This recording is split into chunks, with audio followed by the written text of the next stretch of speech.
Selamat sore semuanya. Perkenalkan, nama saya Flora Lima, mahasiswi PG PAUD semester 8 SD KIP Citra Bakti Ngada. Pada kesempatan ini, saya akan memaparkan materi skripsi saya dengan judul Hubungan antara stunting dengan perkembangan kognitif anak usia 4-6 tahun di Kabupaten Ngada tahun 2020. Latar belakang masalah, anak usia dini merupakan individu yang berada pada usia 0-8 tahun yang sedang mengalami masa pertumbuhan dalam semua aspek perkembangannya, baik secara fisik maupun secara mental. Perkembangan kognitif menunjukkan perkembangan yang dilihat dari bagaimana cara anak berpikir, kemampuan mengkoordinasikan cara berpikir dalam berusaha untuk menyelesaikan masalah, dan dijadikan sebagai acuan untuk melihat kecerdasan anak itu sendiri. Sedangkan stunting itu sendiri merupakan salah satu keadaan malnutrisi yang berhubungan dengan ketidakcukupan zat gizi kronis. Stunting di Kabupaten Ngada. Masalah stunting yang terjadi di Kabupaten Ngada memiliki angka yang cukup tinggi, yaitu mencapai 15,46%, dengan jumlah anak yang stunting mencapai 1.684 anak. Masalah stunting yang terjadi di Kabupaten Ngada ditandai dengan adanya anak yang berperawakan pendek, badan kerdil, wajah tampak lebih muda dari usianya. Hal ini disebabkan oleh minimnya pengetahuan masyarakat tentang gizi dan nutrisi karena pendidikan yang rendah dan keterbatasan sarana dan prasarana dalam pengelolaan makanan yang bersih dan sehat. Rumusan masalah yang pertama, apakah terdapat hubungan yang signifikan antara jenis kelamin anak usia 4-6 tahun dengan perkembangan kognitif anak usia 4-6 tahun di Kabupaten Ngada? Yang kedua, apakah terdapat hubungan yang signifikan antara status gizi anak stunting dengan perkembangan kognitif anak usia 4-6 tahun di Kabupaten Ngada? Dan yang ketiga, apakah terdapat hubungan yang signifikan antara usia anak stunting dengan perkembangan kognitif anak usia 4-6 tahun di Kabupaten Ngada? Tujuan penelitian yang pertama, untuk mengetahui hubungan antara jenis kelamin anak stunting dengan perkembangan kognitif anak usia 4-6 tahun di Kabupaten Ngada. Yang kedua, untuk mengetahui hubungan yang signifikan antara status gizi anak stunting dengan perkembangan kognitif anak usia 4-6 tahun. Dan yang ketiga, untuk mengetahui hubungan antara usia anak stunting dengan perkembangan kognitif anak usia 4-6 tahun di Kabupaten Ngada. Kajian teori, yang pertama metode penilaian status gizi, yang kedua kriteria anak stunting, yang ketiga kategori dan ambang batas status gizi, yang keempat perkembangan stunting di Indonesia, yang kelima faktor-faktor yang menyebabkan stunting, yang keenam aspek perkembangan anak usia dini, yang ketujuh perkembangan kognitif anak usia dini, dan yang kedelapan kajian hasil penelitian yang relevan. Kerangka berpikir, masalahnya adalah Kabupaten Ngada tidak terlepas dari masalah stunting dan menjadi masalah yang sangat memprihatinkan karena dapat berpengaruh terhadap perkembangan kognitif anak. Adapun solusi yang dibuat oleh peneliti dalam penelitian ini adalah yang pertama, melakukan uji hubungan antara jenis kelamin anak stunting dengan perkembangan kognitif anak usia 4-6 tahun. Yang kedua, melakukan uji hubungan antara status gizi anak stunting dengan perkembangan kognitif anak. Dan yang ketiga, melakukan uji hubungan antara usia anak stunting dengan perkembangan kognitif anak usia 4-6 tahun di Kabupaten Ngada.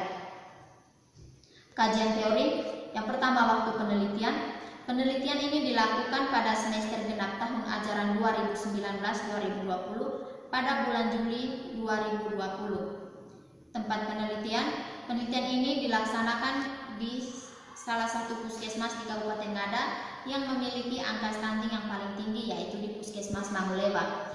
Yang ketiga, jenis penelitian. Jenis penelitian yang digunakan dalam penelitian ini adalah korelasi. Pendekatan penelitian menggunakan pendekatan kuantitatif.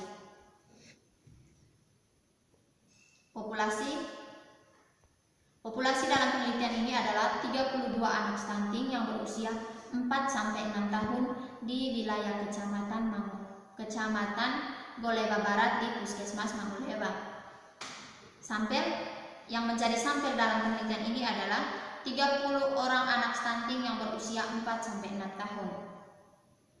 Variabel penelitian, adapun variabel dalam penelitian ini ada dua, yaitu variabel bebas dan variabel terikat.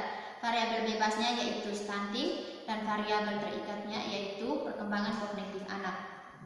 Metode pengumpulan data, metode yang digunakan dalam pengumpulan data adalah metode wawancara, observasi, dan dokumentasi. Instrumen penelitian yaitu menggunakan alat bantu pedoman wawancara, pedoman observasi, dan dokumentasi. Metode analisis data. Metode analisis data yang digunakan dalam penelitian ini adalah analisis regresi logistik multinomial. Skala multinomial adalah suatu pengukuran yang dikategorikan menjadi lebih dari dua kategori. Analisis regresi logistik multinomial dilakukan dengan bantuan program SPSS 26. Deskripsi jenis dan metode dalam penelitian. Jenis penelitian ini adalah korelasi yang bertujuan untuk menemukan ada tidaknya hubungan antara variabel independen dan variabel dependen. Metode yang digunakan untuk mengumpulkan data dalam penelitian ini adalah dengan menggunakan metode wawancara kepada orang tua anak, wawancara kepada pengelola program gizi di Puskesmas Manguleba, serta observasi perkembangan kognitif anak usia 4-6 tahun yang mengalami stunting. Deskripsi data hasil wawancara. Berdasarkan wawancara yang dilakukan dengan orang tua anak, disimpulkan bahwa orang tua selalu ke posyandu untuk mengecek kesehatan tubuh anak setiap bulan, serta selalu menjaga pola makan anak yang teratur sesuai dengan saran dari petugas kesehatan setempat. Berdasarkan wawancara dengan program gizi Puskesmas Manguleba, dapat disimpulkan bahwa di Puskesmas Manguleba benar adanya anak stunting dan sudah melakukan berbagai kegiatan dalam upaya mengatasi masalah stunting yang ada. Deskripsi data hasil perkembangan kognitif anak. Berdasarkan tes perkembangan kognitif anak stunting usia 4-6 tahun yang terdiri dari 30 orang anak sebagai sampel dalam penelitian ini, dapat diketahui rata skor yang diperoleh dari setiap anak. Dari 30 anak ini ada yang berstatus gizi pendek dengan Z-score min 3 SD sampai dengan kurang dari min 2 SD, dengan juga ada yang berstatus sangat pendek dengan Z-score kurang dari min 3 SD. Uji hipotesis. Terdapat hubungan yang signifikan antara usia anak stunting dengan perkembangan kognitif anak usia 4-6 tahun di Kabupaten Ngada. Yang kedua, terdapat hubungan yang signifikan antara status gizi anak stunting dengan perkembangan kognitif anak usia 4-6 tahun di Kabupaten Ngada. Dan yang ketiga, tidak terdapat hubungan yang signifikan antara jenis kelamin anak stunting dengan perkembangan kognitif anak usia 4-6 tahun di Kabupaten Ngada. Hal ini diketahui melalui uji SPSS 26, yaitu uji parsial yang digunakan untuk menguji bagaimana pengaruh dari masing-masing variabel bebasnya secara sendiri-sendiri terhadap variabel terikatnya.